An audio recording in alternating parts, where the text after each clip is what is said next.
Hi, everybody. It's Joseph Whitnick, and thank you so much for joining iConixxx. I am so thrilled. Beautiful friend, amazing person, always someone that's got your back is who we're going to be talking with today. You're going to be meeting her. Always make sure that you have pen and paper. There's always an opportunity that one would say what book to read or write down something inspirational.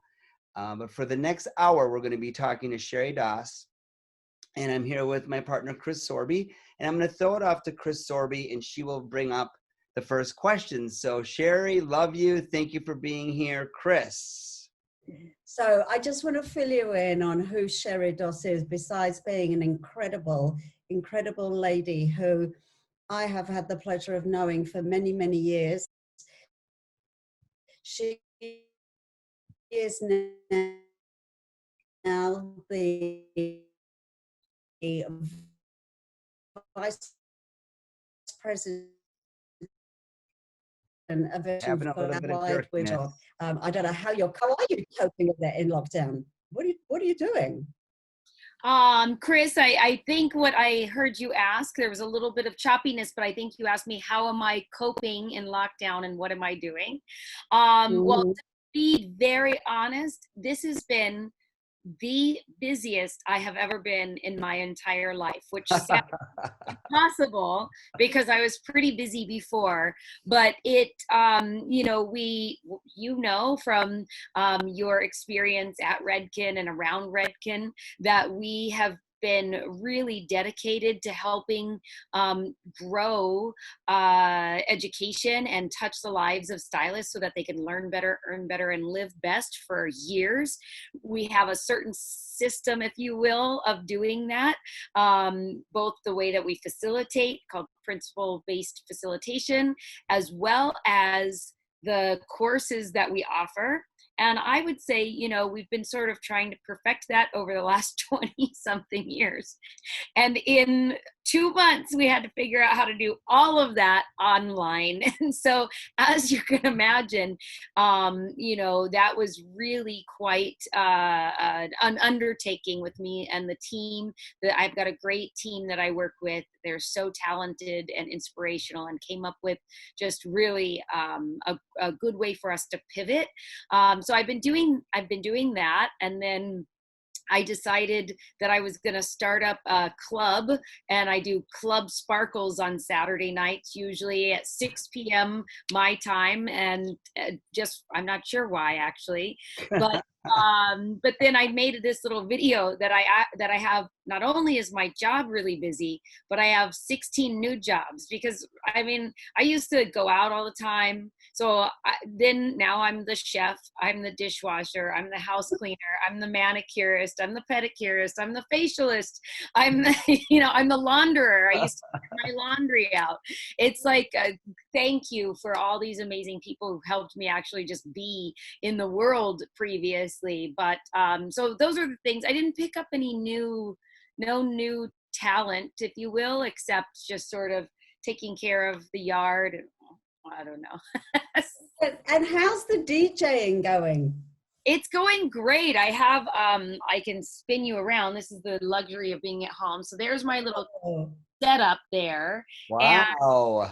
And so it's been going really great. I love it. I love doing it. And it brings me a lot of joy, even when I don't feel like doing it. By the time I am 5 minutes in, I'm like, yes, this is so much fun, and just really brings me a lot of joy. So I've been getting a lot of practice in too, so that's good. Cool. Sheri, what did you want to be when you were growing up? Oh, that's a great question. Well, when I was young, maybe in high school still, I wanted to be an underwater welder. What's that? What? A ship welder? Yeah, I guess. Like, I had learned that, these bridges that are underwater, I thought it was the most interesting in my mind, I could go down there and see fish, and then weld it. I don't know. I mean, I went so far as getting the brochures to figure out how to do it and everything. And then after that, I had a couple different things in mind. Like I thought maybe at one point I wanted to be a lawyer. That didn't go over very well with my mom. And then when I was graduating high school and going into college, I had really set out to go to college to be a high school math and English teacher. And that's really what I thought that I was going to be doing. And this stuff that I did, hair, was a great resource for earning income to put myself through college. And then I met Redken, and my entire life changed. And I know that feeling very, very well. And boy, yes, absolutely. Where were you born? I was born in California, Southern California, a place called Granada Hills. Okay. And is that where you grew up and went to hair school?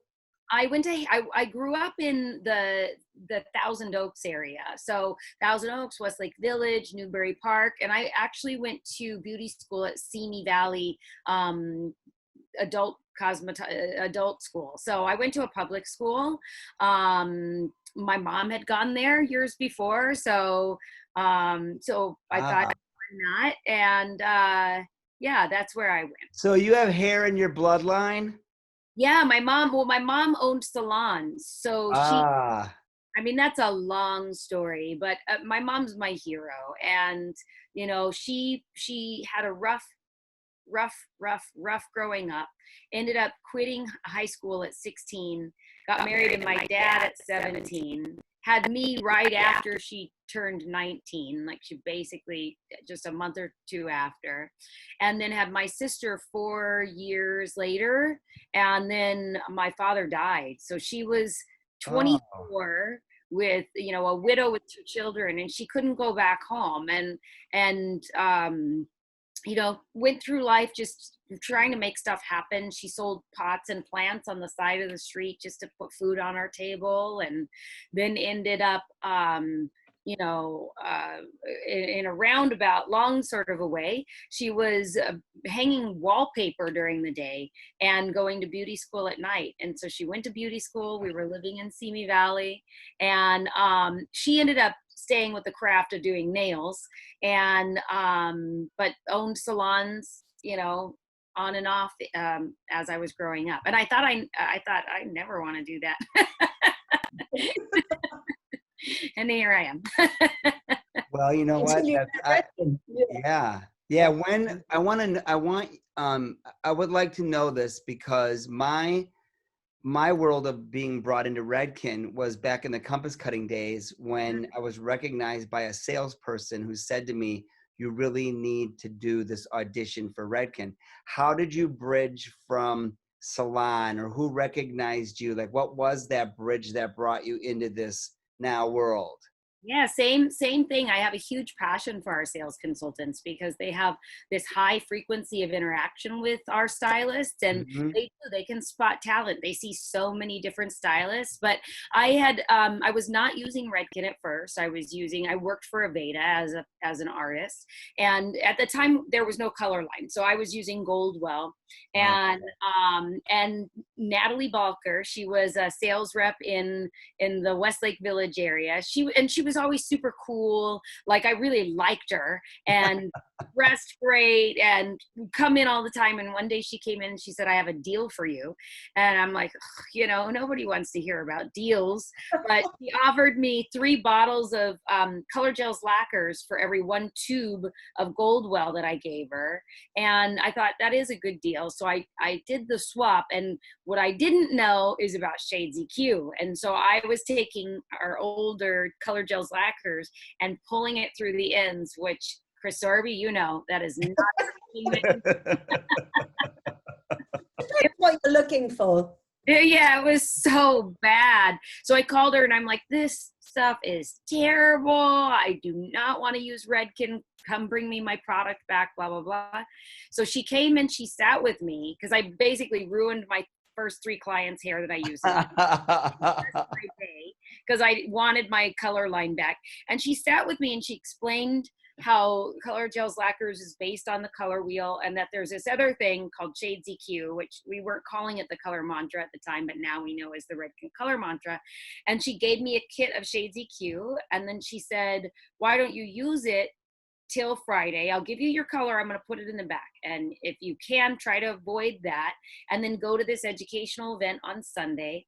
And I went to this educational event and was like, it was like I was home, you know, it was such Yeah. an amazing feeling. So I came back and I'm like, this is amazing. I've never met so many supportive people. Like, they're all so excited and love their craft. And, you know, it was just amazing. So then by Wednesday, I stopped working for Aveda. And 2 weeks later, I was in Vegas as a Redken artist. And that was. Wow, that's crazy. And were you on stage then, Sheri, straight away? No, because what ended up happening, well, I started working right away, but I was doing a lot of in salon classes. And 6 months in, what I realized, and this is how because I still was going to college at this time. So what I realized is that I would go into these salons and I would help the salon owner really, like, not just talk about hair color, but let's talk about your business and how this thing hair color can help support you and how retail can support you. And let's put together a little plan that will help grow your stylist's career so that it benefits the salon overall. And my obsession was really about how to help stylists to live their best life. And by doing that, you know, all the rest comes, right? Like, we don't have to talk about this product and blah, blah, blah. Let's just talk about doing hair and helping people live best. And so I flippantly said, ooh, I love doing this so much. I'd love to do it full time. And they were like, aha, we have a spot open. And I was like, maybe in a couple years, but they had it open then. And I took a leap of faith, you know, because I mean, I was doing well. I was doing over 6 figures behind the chair. And I'll never forget my first job as a full-time educator. John Maley was paying me $28,000 for the year. And I took it. I don't know what oh God, I don't know. I had to downsize. I went from having my own apartment to renting a room. Like, I had to downsize my car, but I knew that there was something special about this, because what I got to see is that I could help people like my mom, who had businesses that she opened and then had to close and then opened and had to close. I saw how I could help people like her be successful and not work the hours she was working. That's why I never wanted to do it. She was working, you know, 18 hours a day, every day, just trying to take care of us kids. And so that's why it didn't seem appealing. But now, knowing what I know and being able to help other stylists to have this amazing career that's filled with inspiration, that's filled with passion, that's filled with love and support is just really, I mean, I feel so lucky. And you know what? I'm gonna stop, and I gotta say something, because what you just said is what students need to hear, what stylists need to hear. It was profound what you just said, because all they see is a dollar figure. But when you said you downsized and you took this amount, which was probably a cut, you know, they need to know, as you just said, that sometimes it's not about that. It's about the opportunity and breaking through the fear. Because you didn't want to do it. You wanted to wait 2 years. They're always saying, I want to wait. But you know what? What you just said, highlight it twice, was perfect. Mm-hmm. Beautiful. Thanks. And that, you know, that's what I loved about being with Redken, was it wasn't just about products. It was about with the way that we could interact with our stylists and feed them the way, not just to do great hair, but also to run a great business. And I don't know of any other company in the world that does that. And it's such an honor to work with them. So, yeah, it was. I miss you guys. Thank you, Chris. It was so, we were all like, oh, Chris Swarby's here. Sheri, what is your greatest fear? My greatest fear, do spiders count? No. Yeah. Yes. My greatest fear is not actually being able to help people, like like spending time doing things that are opposite of being able to help people, like getting into a position where, people, we restructured a little bit recently, and it was interesting because someone said, that's the job you're going to take? Like, isn't that going back 9 years ago? And I thought, but it's the job that helps me have the most impact. And that's the one I want. I don't want the one, I don't ever, God bless Shane, my boss, he's amazing. I don't want his job. I don't want Leslie Marino's job. It's, they're amazing at what they do, and I'm sure they'll have great successors, but it's too far removed for me. So my fear would be that I got into a place where I could no longer help people and spiders. Love that. And which comes first? The help, inability to help people comes first. I thought it was going to be on the size of the spider. Yeah, that would have been good. See, I want to say that that's so true about you, because our friendship is small, but our friendship is large. And I don't rate anyone on their heart of giving, but you know what? You knew 5 years ago, all of us know about Trim Hunger, and Trim Hunger has a huge place in the ESI schools and the T-SPA schools. And you and Leslie have always, like, I know how busy you are. I'm not stupid. I mean, I too run 2 companies and have 2 nonprofits. So I know that you're always doing what you feel you want to accomplish, but I can't thank you enough for all the busyness that you recognize the need for that, because that has brought, like, Joy and I, great, wonderful peace. And to have that place across from Chris Sorby, where I met her husband at the symposium, and I thought her husband was just this cute guy working for selling mannequins for Chris. And I went over to introduce myself, and I still didn't know it was her husband, but I just, not to get off course, but Sheri, I know I don't like bothering you in a million years, but you've always been there. And that says so much for where you see the good to go. And I commend you for that. Totally commend you for that. It's such a great initiative, and I'm glad it's going strong and that you're still doing that. It's heartbreaking to hear.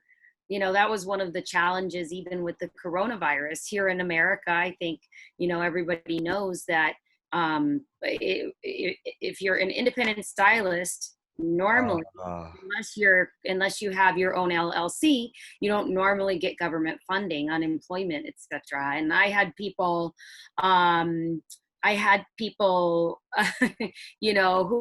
were not able to work, who had to go on food stamps to feed their children. It's really, so, hearing when you first talked to me about Trim Hunger, it was like I said, anything we can do to try and help. If we have the capability, we should help, even if it's only one person, because that one person, it'll make a difference too. You have. And this year we're kind of in that virusy, kind of unable to do a cut-a-thon. But all the schools together are going to raise the dollars to actually give it towards a cause. I'm going to come to you to ask for where we should bring it. Because I think we can put it where it really needs to go. Yeah. But that's going to be this year's push. So, but it's not about that. It's about you. And I just wanted to thank you for always being there. Anytime, and for anything you need, I'm always here. Got it. You. What single thing would improve the quality of your life? What single thing would improve the quality? Well, does having my husband back here count? Yeah, but we're going to borrow him in England for a while. Oh, okay. So okay. we'll take care of him. Okay. Let's see. What single thing would improve the quality of my life? Oh gosh. I feel like I've got a really good life.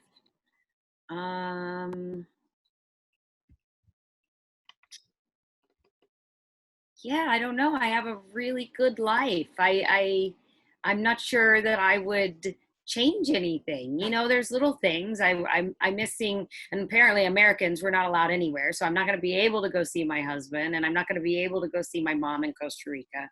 So maybe if I were to wish, if there's something called, you know, like teleportation, where I could just like Yeah. be here, be there.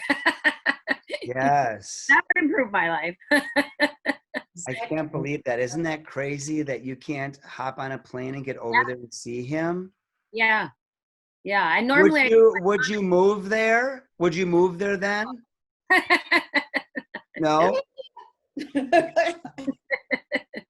I mean, my job's here, you know, and I love what I do. I think my next big move will be, I bought a property in Costa Rica near my mom on the water, and it has a house on it now. There's a woman there. She does Christian ministry for the youth. So that's nice. So she's renting it now. And then when I'm ready, I'm going to tear it down, and I'm going to build a little mini hotel and restaurant. And I'm gonna Oh, I want to be one of the first. I want to be one of the first yoga retreats. I'll bring you in. Okay. Yeah, it'll be so cool. Is your mum good, Sheri? She's good. Yeah, she's doing good. She's a bit frustrated, you know, with the whole coronavirus thing, and she watches far too much news. So and every now and then get, you know, little tidbits of information. And I'm like, where'd you even hear that from? But we have done this thing where, and I'll do it as soon as I'm done with you guys here tonight, is every night we do a FaceTime workout. So I've ordered all these weights that are in my tiny apartment, but we do a little workout together, and she's definitely kicks my booty. I love that. Yeah.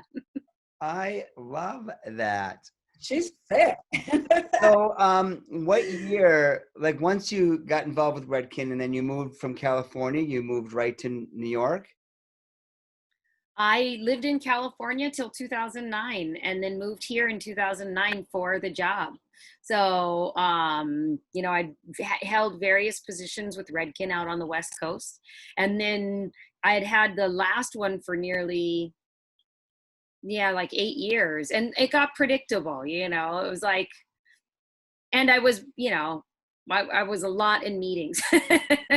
And so I just sort of thought, well, what else is there for me? And the international director of training role opened up, and I thought, yeah, I'll do that. That sounds cool. And I got here, and I'm not going to lie, I hated it. I was only home 34 days in the first, year, but I cried every single one of those 34 days. It's just, I mean, I lived on the beach in California. Sure. So when you move to New York, you're a little like, whoa, I'm not sure how I feel about this at all.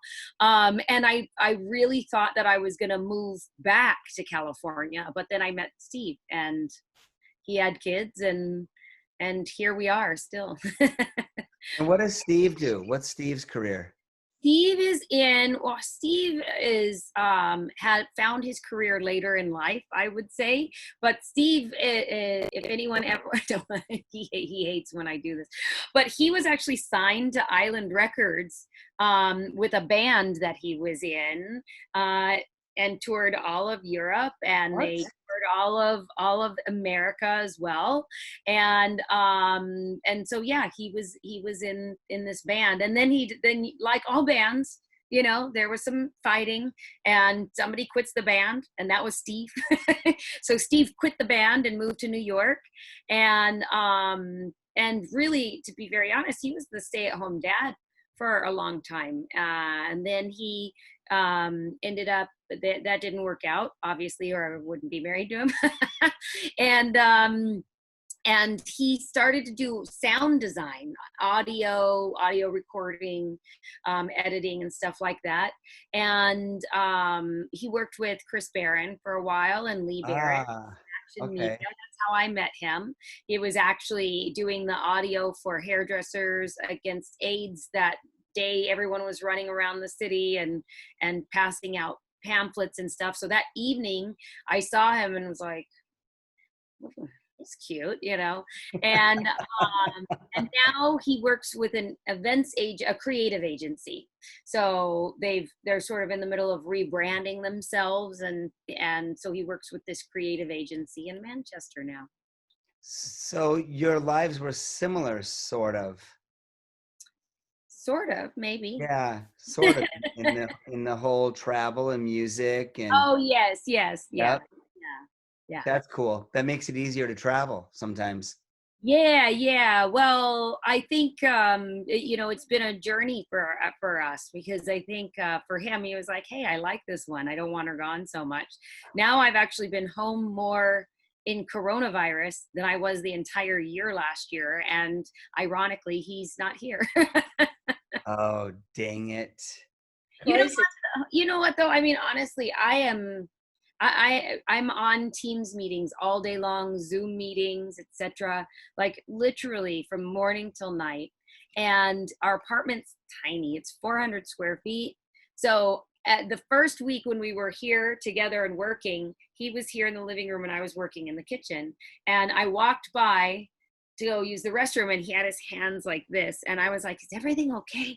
He goes, "I've never had such high anxiety my entire life." And I thought, "What did your boss say to you?" And I'm like, "What happened?" He goes, "I don't know anyone who talks so much, so loud for so long as you." And I'm like, "Oh, I'm the causer of the anxiety." So yeah, I think, everything happens for a reason. We don't always know why, but I think that it's probably best that he wasn't here while I've been so busy. And that's Love that. only his English that he can say that. So besides Steve being in England, what has been your biggest disappointment in life? Besides Steve being in England, what has been my biggest disappointment? These are good questions. I like these thought-provoking questions, Chris.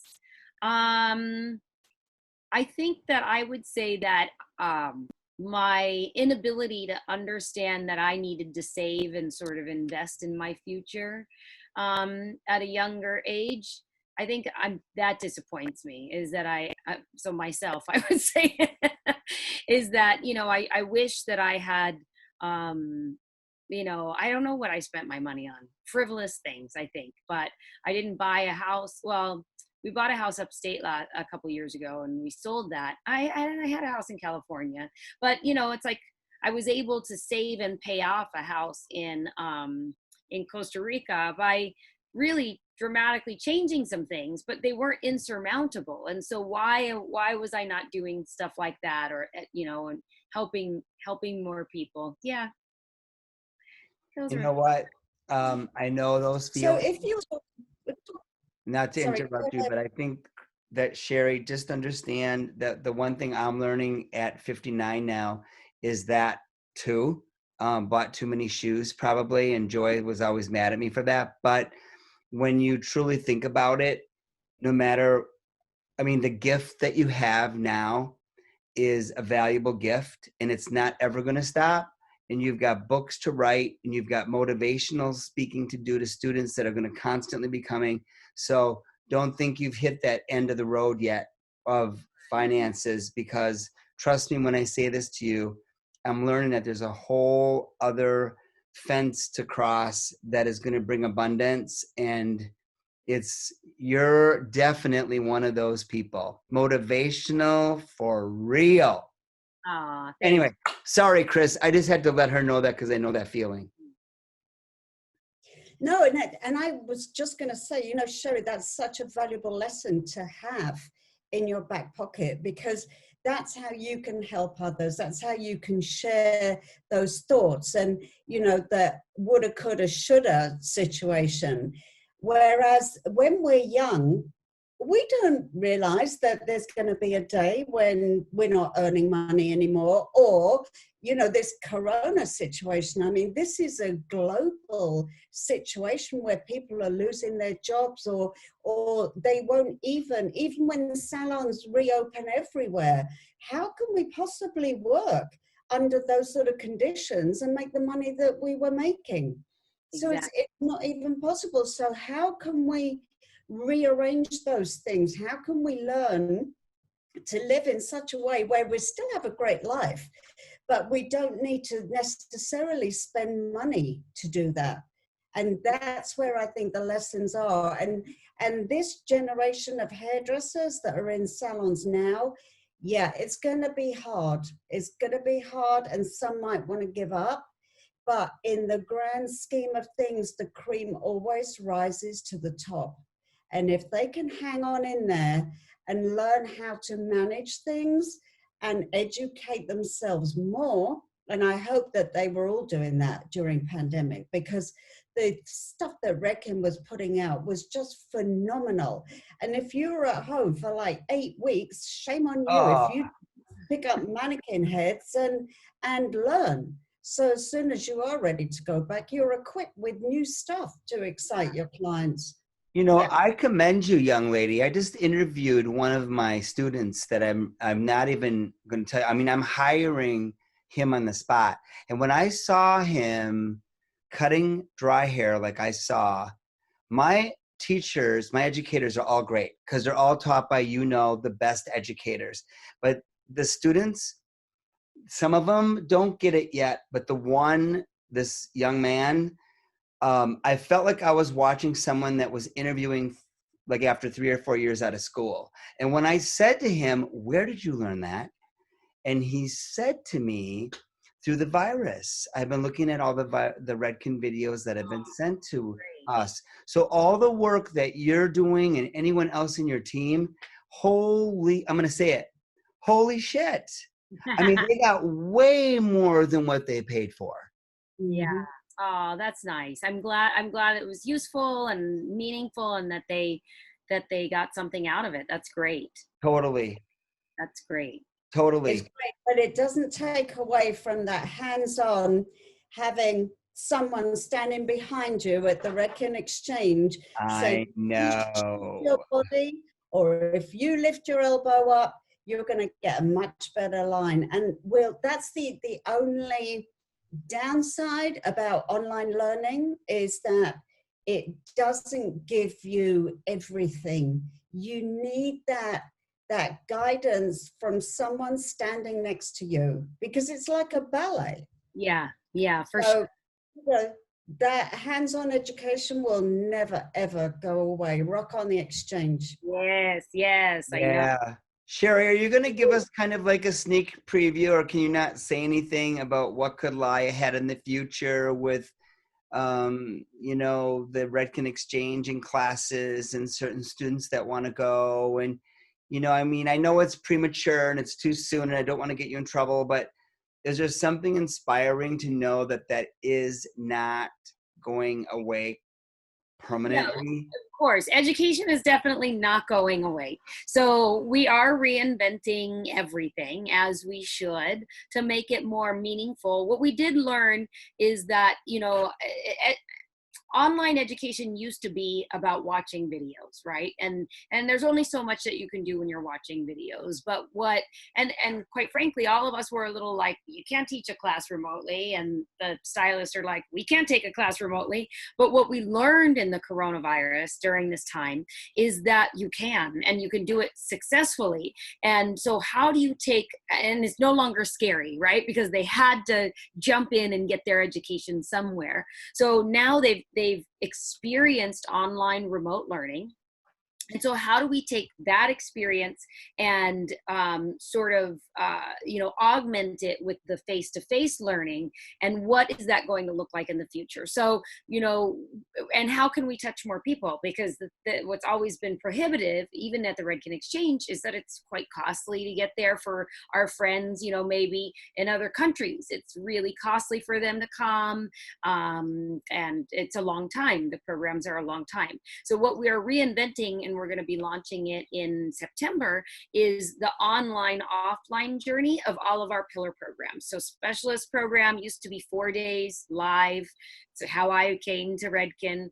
We've got our authority programs, blonde authority, hair color authority, etc. And our certifications will all have a major online portion with sort of like a final certification celebration live. So it's these times that you're getting together are really meaningful, but you're still having learning.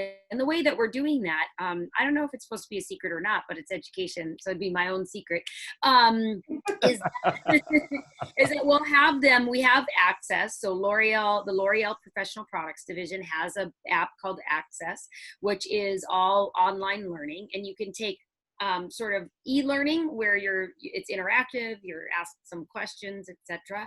And then there's also obviously videos. And so the idea is to put together these learning paths where they'll have videos to watch and e-learnings to take. And then they'll have some homework where they'll be at home with the Chris Sorby mannequin and they'll be practicing.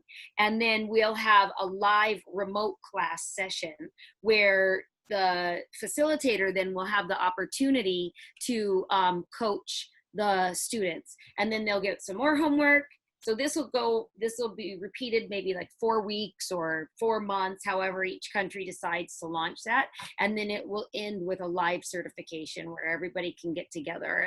And we just did the beginning of June, we did a global Train the Trainer, Redken Artist Connection digital rack for nearly 700 people in 13 different languages. And we taught everybody how they would do an effective and impactful remote class. Like, how do you do that in a way that you could, sort of, coach them on their stance. So we had them all practicing and helping them through some difficult things, because they all want to be like this, and you're like, you can't see the mannequin. They want to see the mannequin. They don't really, they'll see you in the beginning and they'll see your head, but they want to see the mannequin. So that's what we're doing. We're reinventing how we do our events as well, because obviously there are some things. I had this crazy idea that I floated past my boss, and he was like, yep, I like it. So tomorrow morning I have a call with our agency to see if it's actually possible. But I'll give you a hint. It has to do with drive-ins. That's fantastic. Oh. Wow. So we'll see how that goes. And so, yeah, there's a lot of great stuff coming. And at the end of the day, we want to get out as much education as possible. So yeah. And you can count on Redken to be innovative and make this stuff happen. Yeah. So, Sheri, I'm going to tell you who we have on iConixxx next week. Okay. And I know that you know this young lady very well, but I would just love for you to share with our people why they should tune in and watch Miss Liz Rose. Oh, there's so many reasons to tune in and watch. I wouldn't actually know where to start. I met Liz. I mean, it had to be over 20 years ago that I met her. Is that even possible? She seems so young.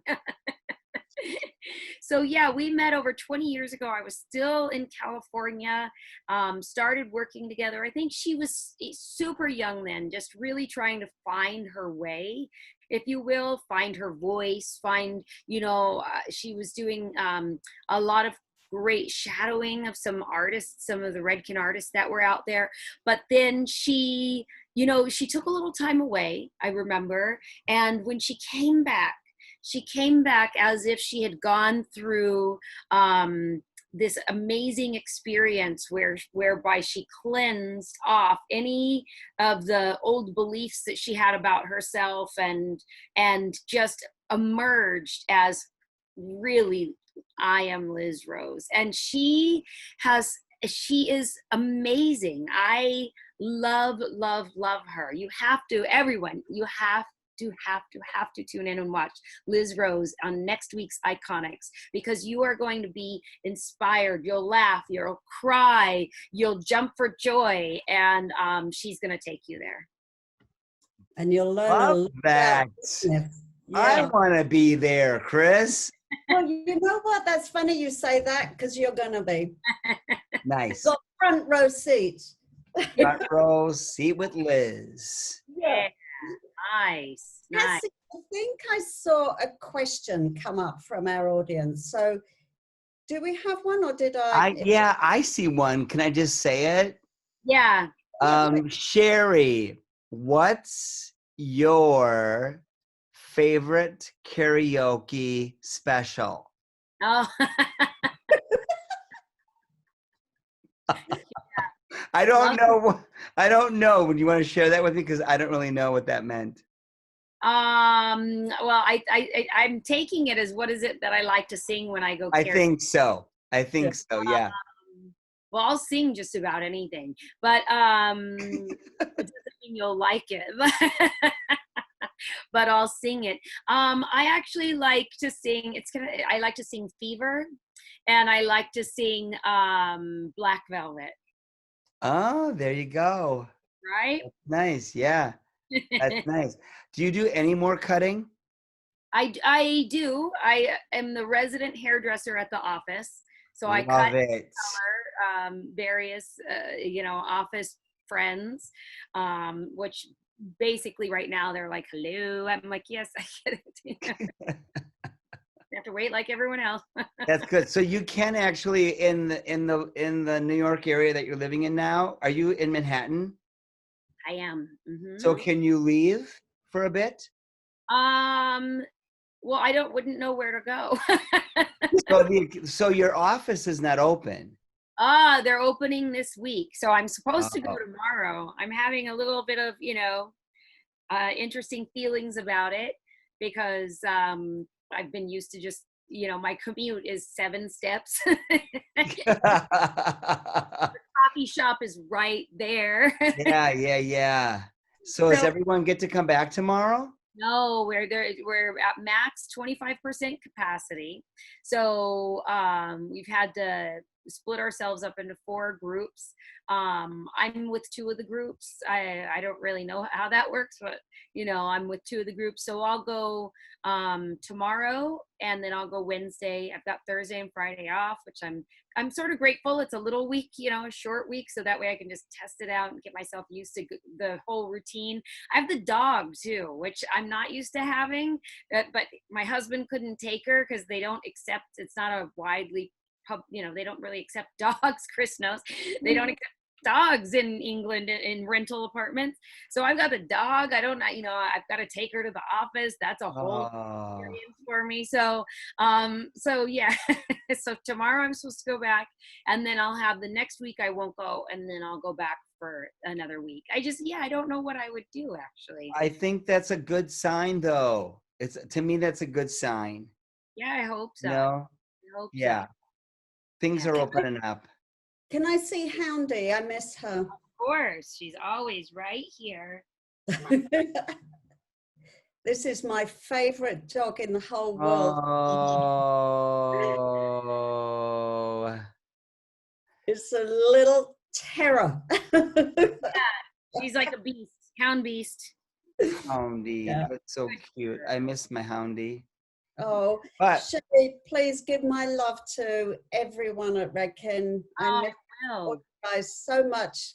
As much as I love being in England with my husband and our gorgeous son, who is as much of a pickle as Houndy is, it is amazing to be here, but I do miss everyone. yeah. We all miss you, Chris. We all miss you. I miss everyone too. Right? And Sheri, a couple weeks ago, we interviewed Anne. Oh, nice. And before I knew it, what came to my home, and she wants me to create a story on her. Have you seen her? Oh, wow. Oh. She's the Redken Barbie. Come from? So I'm going to make her I think I'm going to start doing photo shoots with her, and I think she's going to become the iConixxx, maybe the iConixxx, I don't know, Chris, I don't know, but I think she needs to be braided and tufted, and maybe we'll get some clothes for her. She needs to be red because she needs to be Miss Redken, and we always call her Miss Redken. I guess Anne told me that at one time they were thinking about doing a Barbie doll, and this might have been a sample or something. Oh, wow, how funny. So she's great. Yeah. I'll have to keep the granddaughter away from this one. Yeah. But Oh, I really want you to know though, Sheri, that thank you so much for this, because you know what? Your story is truly iconic. It is a story that creates history. It's a story that's inspiring. I've always thought I don't know how you do it. And I know a lot of people tell me, how do you do it? And I don't know how you do it, right? You just do it.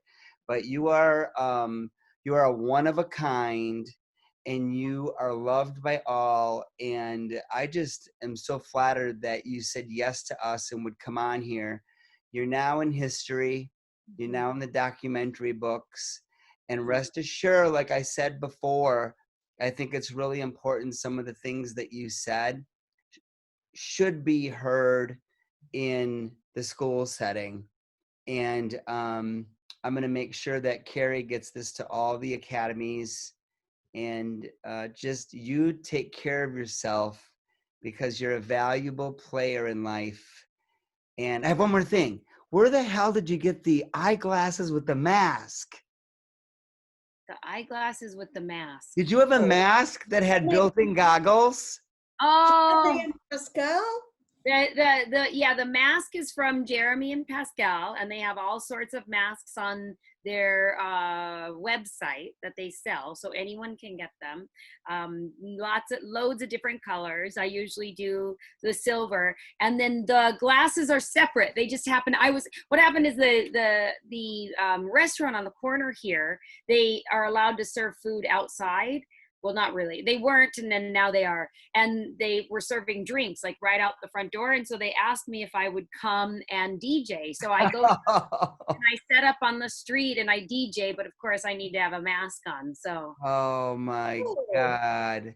Can I ever ask if Sheri Doss would ever DJ at a Trim Hunger event in the future? I would love to. I would Oh, absolutely love to. Yes, that's absolutely. humongous. Yeah, that would be my pleasure. I'm writing that down. Okay. that would be cool. She's really good. Well, you know what, Sheri, weren't you DJing? Where was I? At the symposium? No, yeah. Yeah. And Symposium. you had on that amazing dress that when you walked by you could see yourself 100 different ways in 100 different angles. Yeah, the mirror ball dress, yes. Let's please put out that we can do that again someday, because Sure. that is just a necessity in the world of hairdressers, because we all need to be around each other. Yeah, for sure. So, For sure. For sure. well, Let's pray that happens.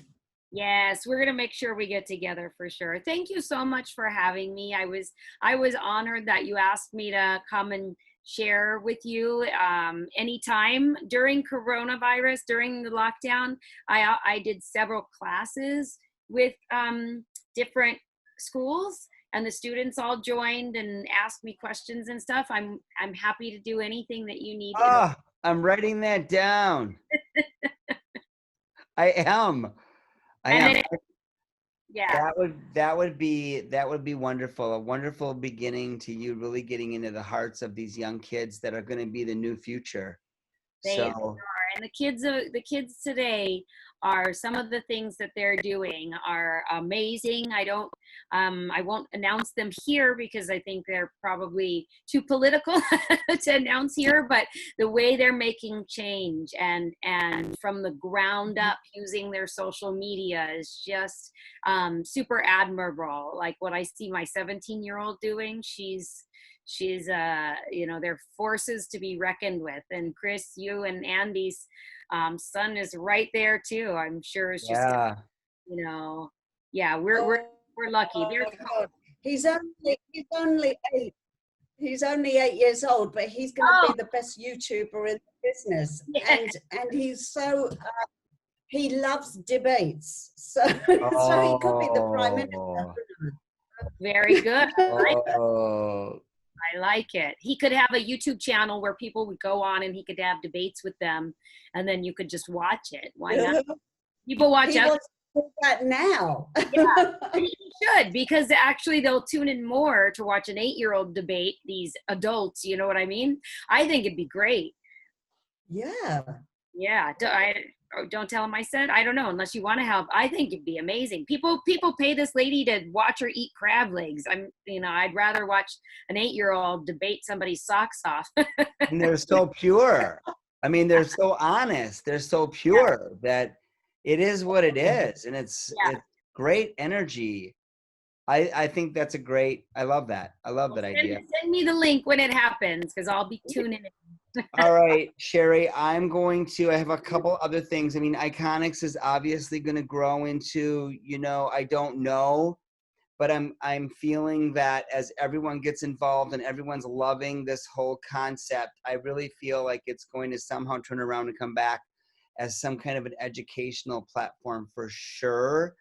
Yes. And I will be contacting you. This is sidebar, but the schools have asked me, don't laugh or make fun, but the schools have asked me to come in as a coach to help with the NAHA contest in the Redkens in the schools. And Great. It comes from my knowledge of knowing the stuff I've learned from Redken and from Chris Barron. Yeah. So, but I think it would be cool to have someone like you and Chris be the judges of their stuff. So I'm working on that right now, because I don't want that to go away. The students need that energy of constantly working their, sharpening their saw. Yeah. So I'm really excited to come back and ask you guys to help with anything that you could. Of course. It would be our pleasure. Our pleasure. Yeah, I'm excited about your platform. I think it's got some great opportunity in the future, and you can count on me for any help that I can provide to be there to support you. I will. I will. Yes, excellent. Thank you, and please take care of yourself. Thank you very much. Love you to death. Hope you get to see your husband soon. Me too. I don't know. That's okay. We do this, and I can see him that way. But thank you so much. We'll send you pictures, Sheri. Yeah. Teaser. Exactly. All right, Sheri. Love you, everyone.